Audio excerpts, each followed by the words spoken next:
Very happy to introduce to you the next speaker of this winter school, Giulia Perugia. Dr. Giulia Perugia is an assistant professor at the Human Technology Interaction Group of Eindhoven University of Technology. She holds a master's degree in cognitive science from the University of Siena and a double degree PhD in assistive technologies from Eindhoven University of Technology and the Technical University of Catalonia.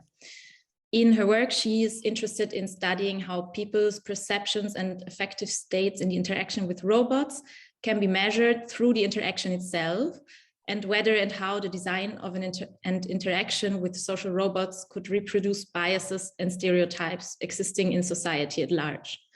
And recently, she has also started investigating more the process of gendering robots, which is also the topic of her talk today, and how this interacts with robots' norm violations and how it could be used to foster a more inclusive human-robot interaction. So I'm very happy to hand over to you, Giulia, and I'm very much looking forward to your talk. Good morning, everyone, or good afternoon, depending on the place where you are. So I'm super excited about being here. So I would like to first thank you for inviting me to this winter school. Especially because this gives me the possibility to introduce this topic also to a new generation of roboticists. So Leonie has already introduced me, so I don't have to say that I am an assistant professor at Eindhoven University of Technology, but I work in the Human Technology Interaction Group, which is a group of people that focus mostly on the societal aspects of the use of technology. So we are mostly social scientists and psychologists. So the title of this lecture is Gendering Humanoid Robots, Binary Norms and Representation Issues. And in this lecture, I will introduce the results of 3 different papers, two already published and one that has to be published, will be published yet soon. And one is a literature review, scoping literature review, and 2 studies instead that are focused on understanding the process through which anthropomorphic robots are attributed a gender. So I will start by presenting a literature review in which, together with Dominica Lisi, who is a PhD student at Linköping University, focusing on gender studies, we investigated how the HRI scholarship has manipulated the robot's genderedness throughout the years, and also what perception specifically the robot's genderedness has been shown to influence. Then I will continue with a study that I conducted together with Alessandra Rossi and Silvia Rossi from the University of Federico II of Naples, whom you already know very well. So in this case, we basically focused on evaluating the genderedness of Furat's predefined faces, also in the attempt to try to understand which are the cues that are the most influential to attribute gender to a robotic head in this case. And finally, an even more recent study, which I have presented a couple of weeks ago at HRI 2022, which I have written, and this is a paper I wrote together with people at the University of Siena, my alma mater. So Stefano Guidi, Margherita Bicchi, and Lorenzo Parlangeli. And in this case, this study was mostly aimed at understanding how gender was distributed in the conjunct of currently available anthropomorphic robots, but also which appearance cues and also which character of a robot and which characteristics of a person influence the attribution of gender. I feel now it's particularly important for me to introduce some terminology that I will use in this lecture, just for those that are not familiar with these terms. And the first term is gender binary. I will use this term quite a lot. And the term gender binary, for those that are not familiar with it, refers to the view that human beings can only be divided into 2 distinct, mutually exclusive and opposite gender categories of women and men, but also that there are correct and appropriate ways to be a woman and a man. So the idea of the gender binary, which is basically the cultural matrix that regulates most of our society, is that gender derives from sex, and that since there are only 2 biological sexes, which by the way is not even true, there can only be 2 genders. So it is a construct that is embedded in most Western societies, So for instance, it is embedded in our language, in the architecture of the places that we inhabit, in the power structures of our society, in the toys of our children, in our education system as well. So it is this idea that women should be supportive and caring and should be beautiful, whereas men assertive and competent and smart, like some of these toys kind of hint to. So it's also the idea that a woman should be feminine while men should be masculine, and that there are appropriate clothes, appropriate colors, appropriate behaviors for a woman that are different from those that are appropriate for a man. And just to clarify what is my position about that, because I feel it's important also to understand, first of all, why I'm studying this, but also to try to understand the conclusions that I draw from what I study. So as opposed to this binary view of gender, I see gender in feminist terms, mostly intersectional feminist terms. So for me, gender is culturally and socially constructed. It doesn't derive from sex. So it's neither the causal result of sex nor as seemingly fixed as sex, as Judith Butler puts it. So for me, I conceive gender as fluid, susceptible of mutation over the lifespan of a person. And since it is, to me, culturally and socially constructed, it changes also across cultures, so across also geography. Another term that I will use a lot is genderedness, gender-likeness, which feels very strange to most people, but I do it on purpose when discussing the gender attributed to robots. And this is because I want to clearly distinguish the gender of a human from the genderedness of a robot. So this terminology allows me to highlight the artificial nature of a robot's genderedness and specify that what I refer to here is the gender that people attribute to a robot based on its ostensible characteristics. And also this conceptualization of genderedness overlaps with social-mechanical gender, the conceptualization of social-mechanical gender that Roger Sora mentions in his article of 2017, which I invite you to read because it was one of the first articles written on this topic from the perspective of socio-technical systems. So, but to dive a bit more into what is the topic of this lecture. So one thing, what is the problem with social categorization and humanoid robots? So first of all, it is pretty clear. So in this slide, I present a few robots that were depicted in the literature, not scientific literature, but really literary works. So they go from the robots in Star Wars to up to the RUR robot in the play by Karel Čapek. And there are also some robots that are currently used in the HRI community as well as outside the HRI community.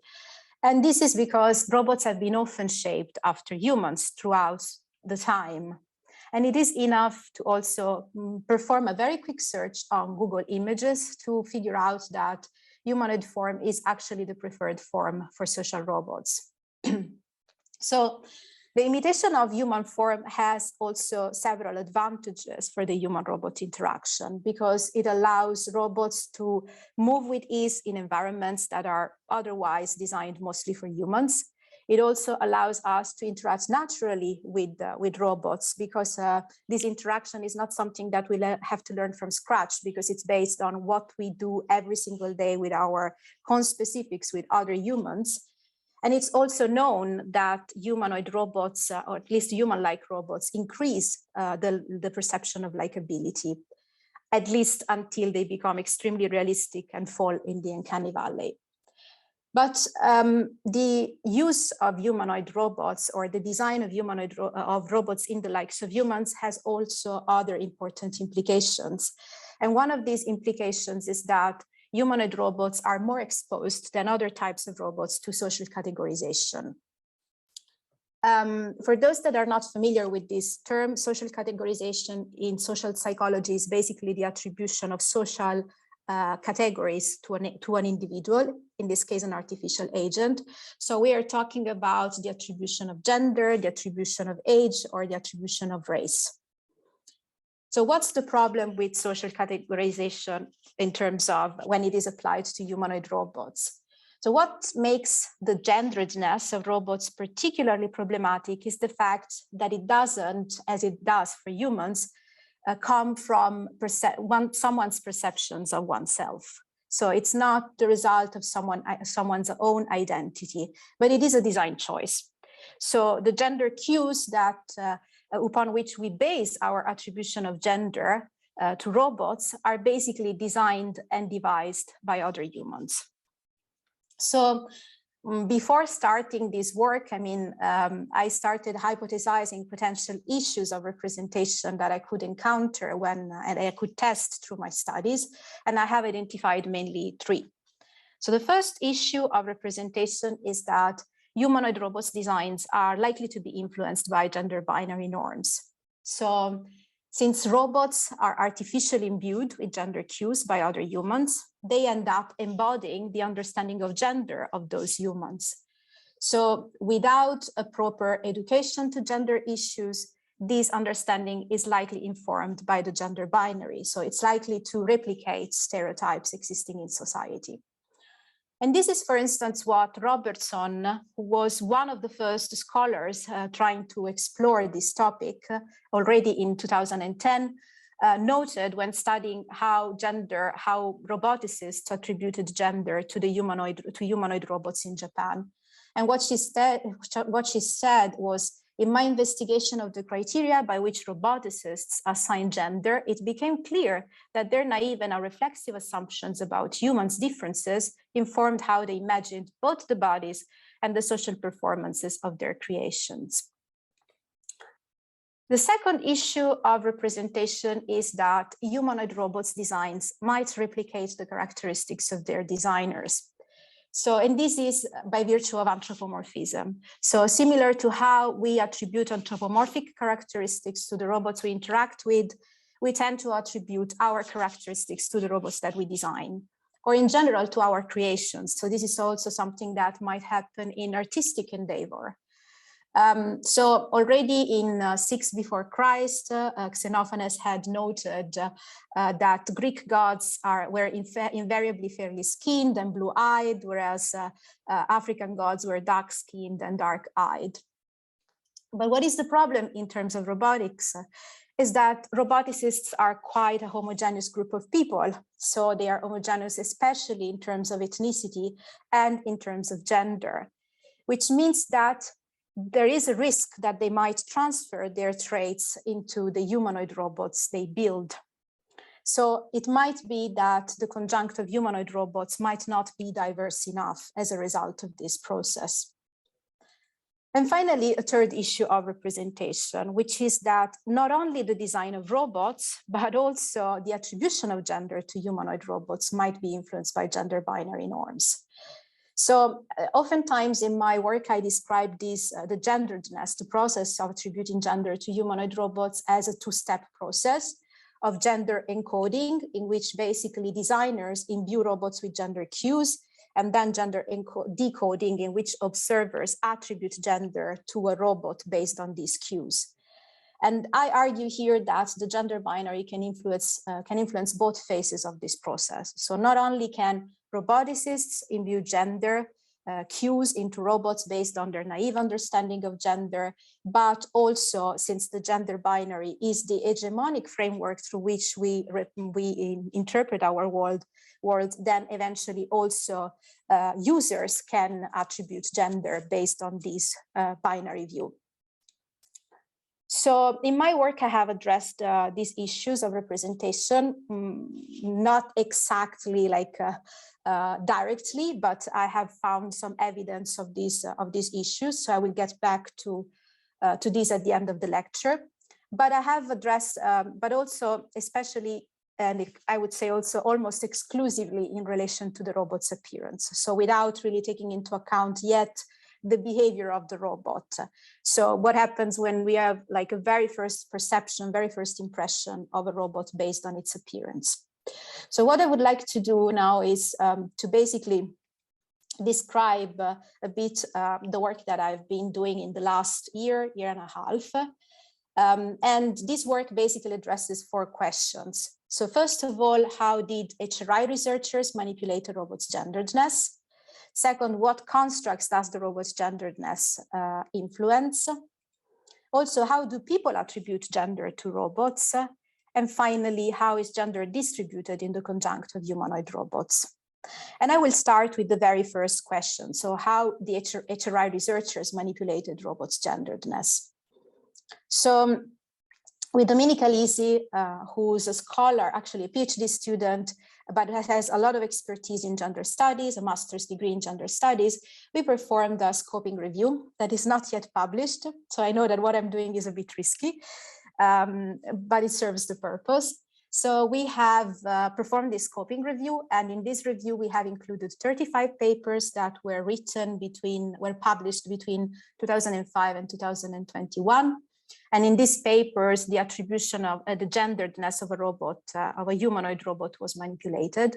So we mainly included papers that were written in English that included experimental studies that were involving humanoid robots or virtual instantiations of humanoid robots, but not sex robots. And also we focused on those papers where more than one gender was manipulated and where gender was manipulated using the same robotic platform, so that we could see how it differed from one gender to another. And one of the first results that we immediately figured out was that 88.6% of the reviewed studies only feature two genders. So only in 4 out of 35 studies, there was a gender neutral condition. And this has to do, it's not because roboticists are bad people, but it's just that gender neutrality is incredibly difficult to achieve with humanoid robots. So there is always like some cue or some characteristic of the robot or some behavior that is interpreted in terms of femininity and masculinity. And we will see how this is kind of confirmed through the last study that I will present. And in terms of design choices, the vast majority of the studies, around 78%, manipulated the robot's genderedness through voice. And the rationale behind using voice is quite obvious, but there's also a study by Nass and colleagues who showed that a voice with a fundamental frequency of 110 Hertz is usually perceived as masculine, whereas a voice with 210 Hertz is usually perceived as feminine. And based on that, there has also been a very interesting project recently that attempted to create a gender neutral voice by creating a voice that is in between these fundamental frequencies. So in between these 110 and 210 Hertz. 44% of the studies we reviewed instead employed gendered names. And this was often in combination with a gendered voice. So we had names like James and Mary, Bob and Alice, or Nero and Nera. One very interesting study didn't directly use a name, because Ray and colleagues basically used the gender neutral name Taylor for both the conditions that they had in their study, but they used pronouns she and he to gender the robot, which was like a subtle cue that apparently participants understood very well. But it is a way somehow to already start thinking that we don't need to do that much to elicit the perception of gender in the users. 16.7% of the studies used facial features, and usually feminine robots have thinner eyebrows, rosy cheeks, fuller lips, or colored lips. And this choice in this study was never justified, and it was mostly because in these studies, as you can see from the pictures, the faces that were used were the default faces provided by these robotic platforms, which are like blended embodiment platforms. So Furhat in the case of Calvo Barajas and colleagues, Petzel and colleagues, and instead in the case of Ghazali and colleagues, the Sosibot, which has similar characteristics to the Furhat robot.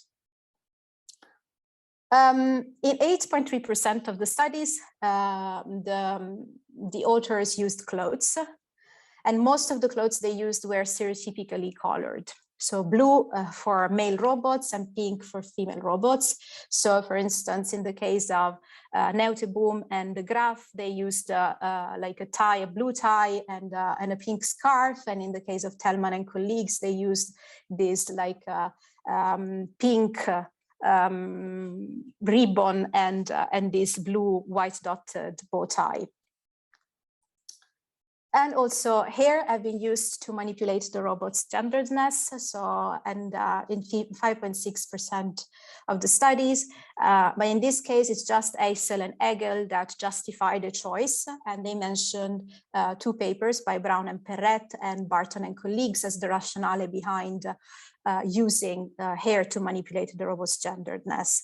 And basically these papers that they referred to assert that long hair leads to an increased accessibility of knowledge structures about women, whereas short hair do the opposite. So they elicit the perception of masculinity. So they're much more connected with men. Body proportions and personality are the last 2. And when it comes to body proportions, 5.6% of the study use this, as for instance, the study by Bernotat and colleagues. And in this case, what is manipulated is the waist to hips ratio and the shoulder width. And in the case of personality, this is a bit more problematic as a manipulation, because Tai and colleagues basically used an introverted personality to suggest femininity and an extroverted personality to suggest femininity. And instead, instead Krauss and colleagues used a strict and uncommunicative personality to suggest masculinity, and instead a submissive and tolerant personality to suggest femininity. So in this case, basically most of the reviewed papers tap into the gender binary in the sense that they manipulate specifically only 2 genders. Other taps into the gender binary because they leverage these stereotypical views of gender, for instance, when it comes to personality or apparel or any other, or the colors, for instance. And still other papers focus on the physical characteristics of gendered bodies or on sociocultural schemata like names or pronouns. One of the things that I have to mention is that since all these are experimental studies, they rely on the success of the experimental manipulations. So eventually, since we know that people attribute gender based on binary norms, then we are tempted to create robots that tap into those binary norms to have our experimental manipulations working, experimental conditions working. However, what I suggest here and what I'd like to advocate is that we can try to use more subtle hints to gender, for instance, through pronouns or through the voice, because in this case, or at least try to be more reflexive when it comes to designing gender cues into robots. At this point, I go to the next question. What constructs does the robot's genderness influence? And from this literature review, what we discovered is that in terms of result, only 15% of the dependent variables were significantly affected by the robot's genderedness. And in this case, I mainly refer to main significant effects. And the dependent variable that was the most affected by the robot's genderness was task attribution, with 4 significant main effects out of 5 papers. And in all other cases, the literature shows conflicting results. So when a main effect was significant, most of these effects were due, most of this significance was referred to dependent variables that tapped into gender stereotypes. So for instance, in these studies, participants showed higher affective trust, but lower cognitive trust towards the female robot with respect to the male robot, or participants tended to attribute more communal traits to female robots than to male robots, and more agentic traits to male robots than to female robots. Participants also rated the female robot higher in anxiety than the male robot, or trusted the female robot less than the male robot. They donated more money to a female robot, or used or said more words to the female robot. And I don't go into the details of the interaction effects of the studies that we reviewed. It is enough to say that also there is no evidence of the usefulness of robots' genderedness on the dependent variable. What I like to say is that basically, based on these reviewed papers, there is no evidence that the robot's genderedness affects crucial constructs for the HRI, for instance, like ability, competence, acceptance, as it perhaps does for personal voice assistants like Siri or Alexa. So one of the questions that arises, at least for us, reading all these papers and summarizing the literature, is why are we gendering robots in the first place? The third question that I'd like to address is how do people attribute gender to robots? And I will start doing this by leveraging on the Furat study that I have performed with Alessandra Rossi and Silvia Rossi. And our focus on this study was to understand whether the gender that designers incorporated in Furat's predefined faces was actually the same that users attributed to them. And there is a nice, interesting story behind this. So at some point, Alessandra Rossi and I were looking for a feminine, masculine, and gender-neutral robot to use in one of our studies, where we basically wanted to investigate how the genderedness of a robot affected people's perception of the robot when it violated a certain norm, specifically when it disclosed information about the user. So we got in contact with Furat Robotics, asking which of the predefined faces was perceived as the most feminine, the most masculine, and gender neutral. And to our surprise, they had never evaluated the user's perceptions of the gender of these predefined faces. So we decided to do it ourselves. And this is where the study basically, this is the inspiration for the study. So what we did is that the study followed a between subject design with 15 different conditions, and each condition corresponded to one of the predefined faces of the Furat robot. We involved around 223 participants, which were randomly allocated to one of these conditions. And we included in the study all the faces that, all the predefined faces, except for those that depicted famous characters like Barack Obama or fictitious characters like Elsa from Frozen. And what we did is that we gave a female voice to the faces that had feminine names. So for instance, Fedora, Arianne, Renee, May, Anne, and Ursula. And we gave a male voice to the robots that had masculine names, Ted, Fred, Max, August, Marty, Olaf, and Jeremy. And since the default face did not have any name, what we did is we used it in two different conditions, one with a male voice and one with a female voice. And the robot was shown in a very short video clip. This was because, again, I was mostly focusing, and I'm still mostly focusing on first impressions. And in this short video clip, the robot basically said, "Hi, I'm Furat, nice to meet you." So this is the standard sentence that we used. And participants completed the demographic questionnaire before watching the video, and then a questionnaire about their perceptions of the robot's gender after watching the video. And I just want to mention how we measured the genderedness of the robot. So here we used basically two items. One was femininity and the other masculinity. And this approach was informed by the work of Bernotat and colleagues, who in turn were inspired by BEM's gender schema theory. And basically, according to BEM, femininity and masculinity should be rated as separate constructs, as separate dimensions, rather than as extremes of the same scale. And this is because from their relationship, we can get information on whether an agent has more feminine, masculine, androgynous, or gender neutral traits. So with regards to the results, what our analysis disclosed is that most of the robots that had the same genderedness that was predicted by their names.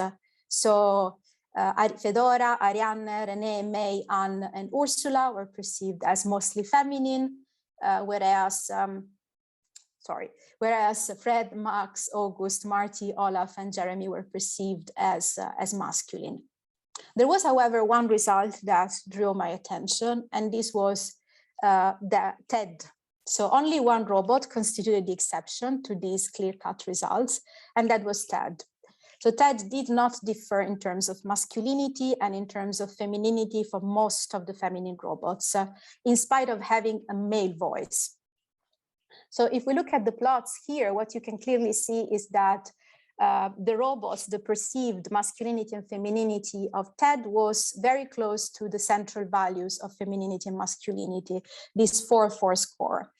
And this 4-4 score will come back again in the next study. So please remember this. And what we assumed based on this is that Ted was perceived as lightly androgynous in spite of having a male voice. Another thing that was particularly interesting is that in spite of having the same face, as soon as we provided the default face with the male and female voice, this was enough to shift the perception of gender, which seems to suggest that vocal cues are much more powerful than facial cues in guiding the attribution of gender to a robot. So in order to formalize better which appearance and appearance cues participants leverage which appearance cues guide the attribution of gender, but also to get a more systematic understanding of the process of gender attribution to robots, I carried out a further study together, this time with people at the University of Siena. And this study contributes both to the third question, so how do people attribute gender to robots, as well as to the last question, how is gender distributed in the conjunct of humanoid robots? So in this study, we basically leveraged the EBOT database. For those that are not familiar with this database, it is basically the most comprehensive publicly available repository of images of anthropomorphic robots to date. It comprises 251 standardized high quality images of robots, anthropomorphic robots, not just humanoid, which are displayed on a white background, and also the authors provide in the data set, they give also corresponding scores of the robot's human likeness, as well as of their appearance features. So we basically performed an online study, online survey. We divided these 251 pictures of robots in the EBOT database into 5 different groups, and randomly assigned 153 lay people to one of these groups. So during the study, these lay people filled out an online questionnaire, which was aimed at evaluating their perception of age and gender of the robot, but only of the robots in their allotted group, so around 51 robots. So the questionnaire was designed like this. So for each robot, participants were shown a picture from the EBOT dataset, and they were asked to answer 2 questions. One question was regarded the robot's perceived age. So in which moment of life would you place the robot in the image, considering that one is like a newborn child and 100 like a very old person. And they expressed their rating by moving a slider. And the second question was regarding the robot's perceived gender. So how would you describe the robot in the image? And they expressed their rating on a 7-point Likert scale. But in this case, instead of just using feminine and masculine as items, we also added gender neutral. And this was mostly to try to figure out whether like low scores in femininity and masculinity actually corresponded to high scores in gender neutrality. And the pictures were presented in randomized order, and they were also presented in the original size. So we also asked participants information, for instance, their age and gender, but beyond that, also their degree of familiarity with robots, AI and science fiction, and also their personality traits, and also their tendency to anthropomorphize through the anthropomorphism questionnaire. And what we did is that we also used the scores provided by the EBOT database for each robot. So we used the human likeness score, which ranged from 0 to 100, where 0 was not human-like at all, and 100 just like a human.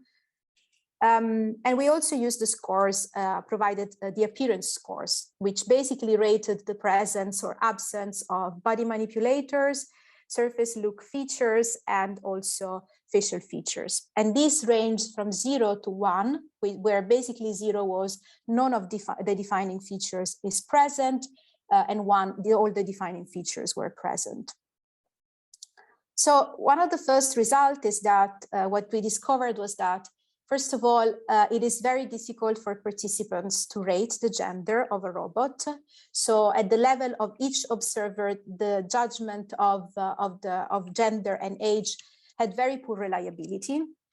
But when we took into account the group of people that rated the same robot, instead, the reliability was excellent. So we used the average data in most of our analysis, but also in the data set that we made publicly available after publishing the paper. So the data set is available on a website, but also as a supplementary material of this paper. And what basically the data set details is the mean standard deviation of all these scores of femininity, masculinity, gender neutrality, the perceived age of the robot. But it also, on the website, it's possible to interactively explore these scores. So to create scatter plots that give you an idea of how each robot in the data set is perceived, at least, I mean, from the images. And in terms of gender distribution in this conjunct of humanoid robots, what we discovered is that while the distribution of the mean masculinity and mean gender neutrality was actually quite wide, so without clear peaks and with few scores at the end, instead the perception of femininity was highly skewed and narrow. So it peaked around 2 and then it reduced abruptly. So as a follow-up to this, we basically reused the BEMS gender schema. And we plotted the data according to this schema. So with scores of femininity and masculinity. And the result is very interesting because from this scatter plot, what we could see is that most of the robots in the ABOT dataset are perceived as masculine or gender neutral. And a few of them are perceived as feminine, and none of them is perceived as androgynous. And we followed up this with yet another analysis. So we performed the hierarchical model where we basically inputted in each step a further element of participants, a score of participants' characteristics or the robot's features. And in this case, when it comes to participants' characteristics, we discovered that men rated robots as significantly more feminine than women, but also as younger than women. And that also participants that have familiarity with sci-fi rate the robots as more masculine. Another result, and perhaps one of the most important, is that when taking into account the robot's characteristics, human likeness was a significant positive predictor of all social categorization scores. So it was a positive predictor of the ratings of perceived age, perceived masculinity, and perceived femininity. But interestingly, it was a negative predictor of perceived gender neutrality, which is further confirmed by the fact that gender neutrality was negatively predicted by all appearance scores in the ABOT database. So one of the first core results of this study is that it kind of confirms that social categorization has to do with the robot's humanoid form. And that if we want robots to be gender neutral, then we have to step away from this humanoid form. And this is even more clear if we take a look at the robots that were perceived as most masculine, most feminine, and most gender neutral in the ABOT database. A further result that was interesting is that the ratings of the robot's masculinity and femininity were both predicted by the presence of facial features, so both masculinity and femininity. But if you pay attention, while the presence of body manipulators, so the presence of arms, torso, or legs exclusively predicted perceived masculinity, the presence of surface look features, which are eyelashes, apparel, eyebrows, and more, only exclusively predicted perceived femininity. So if we were to take back the issues of representation that I had described at the beginning of the lecture, based on our literature review, we can confirm that humanoid robots designs are likely to be influenced by gender binary norms, because most of the gender manipulation that we have seen in our review tap into gender binary norm. But this also has to do with the fact, as I said before, that since we are performing experiments and we want our manipulations to be successful, otherwise we cannot study things, then eventually researchers might tap into this gender binary on purpose to have their manipulations succeed. However, I argue that we can do this, we can try to avoid this vicious circle using, for instance, more subtle gender cues and less stereotypical gender cues. For the second issue of representation, at least based on this study, we can confirm that, partially confirm, I would say, because we didn't study this directly, that humanoid robots designs might replicate the characteristics of the designers. In fact, these robots designed in the ABOT database replicate power inequalities existing in society, but also in robotics. And in fact, 46% of the robots in the database were perceived as gender neutral. And these, as we have seen, were mostly robots that were not humanoid. 39% were perceived as masculine, 15% as feminine, and none of them was perceived as androgynous. And what kind of got my attention a lot, and I mention it more as a provocation than anything else, is that 15% is also the percentage of women in computer science and robotics. So this is mostly a provocation, but it tells you something about this issue of representation. The third issue of representation was also a bit confirmed, both from the, especially from the third paper about the ABOT database. So the idea that attribution of gender to humanoid robots might be influenced by gender binary norms. So what we indeed, in this case, in the last study, the attribution of femininity came from the presence of surface look features, such as head hair, eyelashes, apparel, which are all appearance cues that are socioculturally stereotypically associated with femininity. Whereas the attribution of masculinity came from the presence of body manipulators like torso, legs, arms, which are body parts that physically provide robots with agency, so the ability to act upon the environment, to do things, which is a stereotypically male trait. But another thing that was extremely interesting for me was that both in the Furat study and in the last study, participants really had a hard time rating the robots as high in both masculinity and femininity. So if we take back the graph from the Furat study and compare it and contrast it with the scatter plots showing the feminine, masculine, gender neutral robots in the ABOT database, but also with the scatter plots of the mean scores of femininity and masculinity plotted with their respective standard deviations, what we can clearly see is that there is a 4-4 femininity masculinity cutoff score beyond which people seem not to be able to go. And as soon as they get close to this 4 score, then in each gender dimension, then as soon as they approach it, the standard deviations inflate. And this is very interesting and perhaps one of the things that I would like to study soon.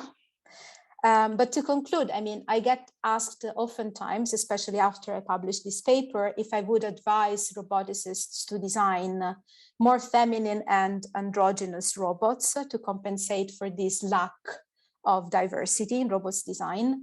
And this actually brings me to the very last issue of representation. And these issues of representation, I didn't mention it at the beginning because it's something that I haven't studied yet.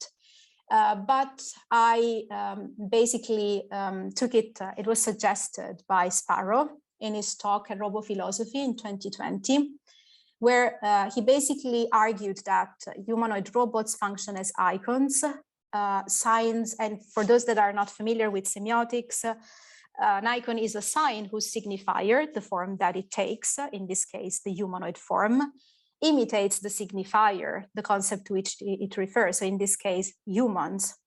So what Sparrow argues is that humanoid robots communicate and express meanings about humans in a much more powerful way than other types of media, because they end up representing us.